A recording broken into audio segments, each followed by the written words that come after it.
Sir నమస్కారం sir.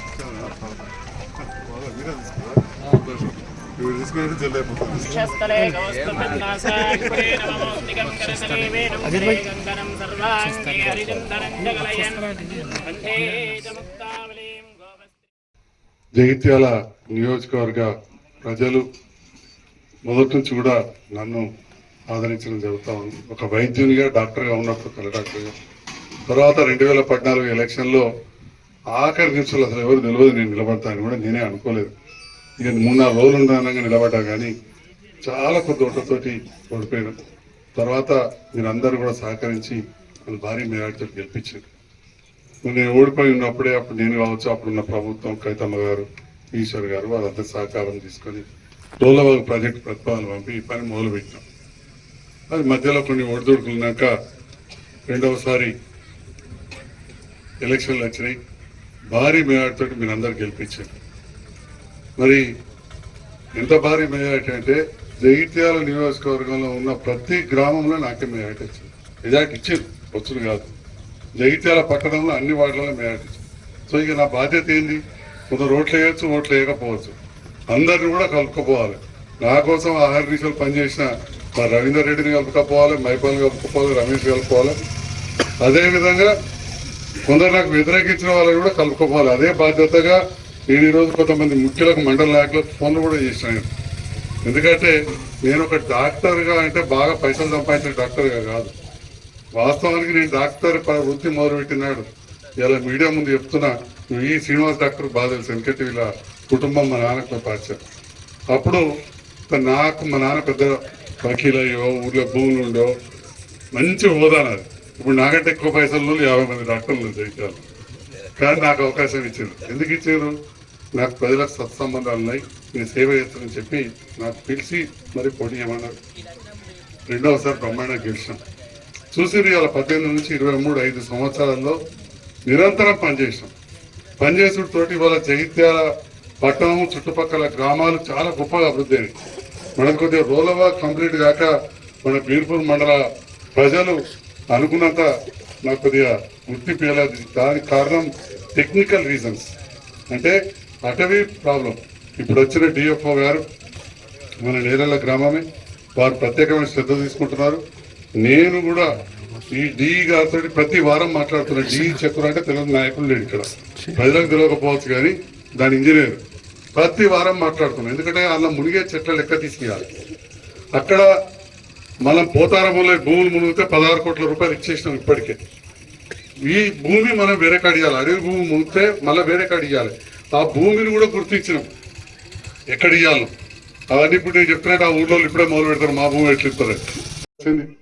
తాళధర్మంలో పనులు జరుగుతున్నాయి. తుంగూరు కూడా వచ్చింది కానీ అక్కడ జాగా సమస్య వచ్చింది. ఎక్కువ జంగల్లో చూపెట్టారు. నాకు ఇంకెటు మనసు ఒప్పుతలేదు. అందుకే నేను కూడా కాంట్రాక్టర్ ఏమంటలేను. చూద్దాం, ఎవరైనా దాత ఉంటే నిధులు తీసుకొచ్చి చేద్దామని. మొత్తం బీర్పూర్ కూడా ఒకటి వచ్చిండే, దాన్ని కూడా మనం చిన్న దాదు 20 లక్షలది. ఇది మండల కేంద్రం అయింది. 20 లక్షల సబ్సెంటర్ అంటే చిన్న సబ్సెంటర్ ఇదివరకే ఉంది మనకు. దాంట్లో కరెంట్ అవి ఇవి సమస్యలు ఉంటే కూడా చేయించినాం. మరొక పెద్దది కావాలని చెప్పి ఆలోచించి కోరగానే ఇవాళ గౌరవ ముఖ్యమంత్రి రేవంత్ రెడ్డి గారు 143 లక్షలు మంజూరు చేసేందుకు హృదయపూర్వక ధన్యవాదాలు తెలియజేస్తాము. మరి ఇవాళ కలిసి పనిచేస్తేనే కలుస్తున్నాం. ఇవాళ వచ్చిన ప్రభుత్వం వచ్చింది. నేను పోయినసారి వేరే ప్రభుత్వంతో పనిచేసిన. కొందరు నన్ను తిట్టంగా మీరు అవాటి వాడి వీడియోలు విన్నారు కావచ్చు, ఇంకా కూడా తిడతారు కావచ్చు. తిట్టుడు చూడటం అనేది ఉంటూనే ఉంటుంది. రాజకీయాలు అంటేనే పెట్ట కుప్ప పక్కకు ఉన్నట్టు ఎవడో రాయేసినా మీద తిడుతూనే ఉంటుంది. కానీ మన పని మనం చేసుకుంటా పోవాలి. అదే పని చేస్తా ఉన్నాం.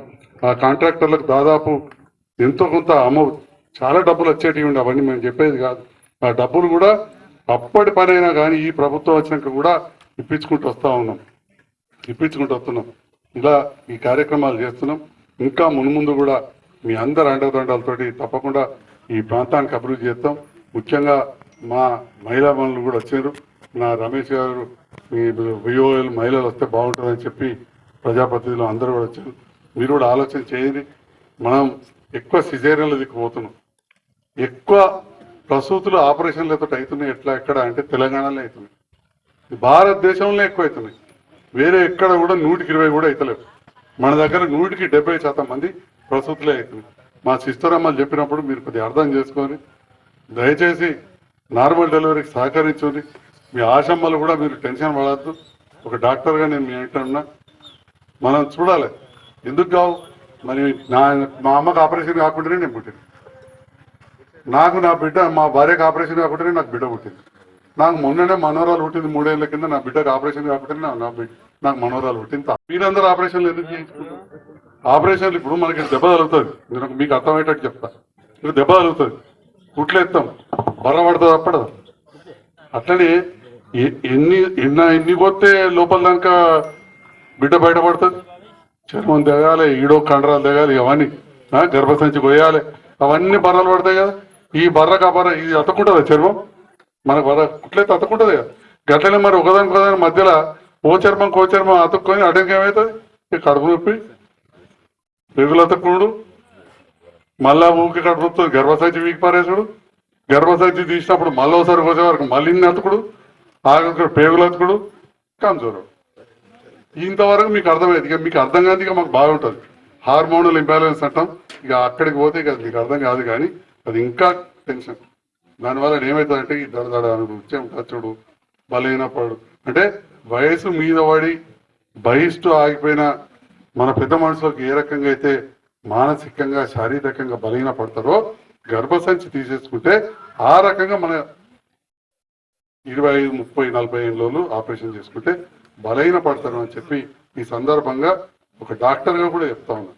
నేను చెప్పే మాట ప్రతిదీ కూడా చాలా ఆలోచించి మాట్లాడుతుంటాను. ఎందుకంటే వేరే లీడర్లు ఏదైనా మాట్లాడిపోవచ్చు. నేను కొద్దిగా తప్పు మాట్లాడితే బయటకు మా సీనే అంటాడు, అలా గిట్టట మాట్లాడుతున్నాను చెప్పి. 25 ఏళ్ల కిందనే వీళ్ళు నన్ను అధ్యక్షుని చేశారు, కొత్తగా కాదు. కాబట్టి ఈ సందర్భంలో మా మహిళలకు కావచ్చు, వైద్య సిబ్బందికి, ప్రజాప్రతినిధులు కోరేది తప్పకుండా ప్రాథమిక వైద్యం ఈ మండలంలోనే అందే విధంగా ఇక్కడ తాళధర్మవరంలో సబ్ సెంటర్, పొలవాయిలో సబ్ సెంటర్, ఇక్కడ బీర్పూర్ గ్రామంలో సబ్ సెంటర్, మనం ఇక్కడ ప్రాథమిక కేంద్రం చేసుకుంటున్నాం. తుంగూరులో కూడా త్వరలో చేసుకుందాం. ఇవన్నీ ఒక పక్కన మేము చేస్తే ప్రజలు కూడా అవగాహన పెంచుకొని రోగం వచ్చినాక మంచి చేసుడు కంటే prevention is better than cure అని చెప్పి ఇంగ్లీష్లో అంటాం. వ్యాధులు రాకుండా నివారించుకోవడమే చాలా ముఖ్యం. వ్యాధులు రాకుండా నివారించుకోవాలంటే మన ఇంట్లోకి మొదలవుతుంది. ఇంటి పరిశుభ్రత, ఇంటి ముందర పరిశుభ్రత కూడా. ఇంట్లో మంచిగుంటే అన్ని తీసుకొచ్చి తంబాకు మొదలు వారేస్తాం అంటే ఆడ అన్ని జమ అయితే ఆడ దోమలు వస్తాయి, కుడతాయి, మళ్ళీ మలేరియా వస్తాయి. సో అక్కడి నుంచి మొదలు పెడితే తర్వాత చిన్నపిల్లలకు టీకాల నుంచి ప్రతి దాంట్లో మన ఆహార నియమాల వరకు కూడా సరిగ్గా పాటించినప్పుడు మన ఆరోగ్యం బాగుంటుంది. సో ఆరోగ్యమే మహాభాగ్యం అంటారు. ఇంగ్లీష్లో వాడేదో చెప్తాడు, హెల్త్ ఈజ్ వెల్త్ అని. వెల్త్ అంటే డబ్బు, అంటే ఆరోగ్యం మంచిగా ఉంటే పైసలు ఉన్నట్టు అని. అంటే పైసలు కాదు, ఆరోగ్యమే మహాభాగ్యం. అన్ని తీరులో మంచిగా ఉంటుంది. పైసలు మస్తు మందికి ఉంటాయి, రోగం అయితే పైసలతో పోతారు. నొప్పి కూడా భరిస్తాడు. నొప్పి అయితే మనమే భరించాలి కదా. 2 మనుషులు పెడతారు కావచ్చు, కానీ నొప్పి అయితే మనమే భరించాల్సి ఉంటుంది. కాబట్టి ఆరోగ్యమే మహాభాగ్యం అంటాం. ఆ సూత్రాన్ని ఆలోచన చేసి రోగాలు రాకుండా చూసుకోవాలి తప్ప రోగం వచ్చినాక వైద్యానికి కూడా కాదు. తంబాకు నవిలి క్యాన్సర్ ట్రీట్మెంట్ కురుకుడు కాదు, సుశ్రుతకు చెలివేడకు. అది తంబాకు నవలక కాదు, గుట్కా నవలక క్యాన్సర్ రాకుండా చూసుకోవాల్సిన బాధ్యత ఉంది.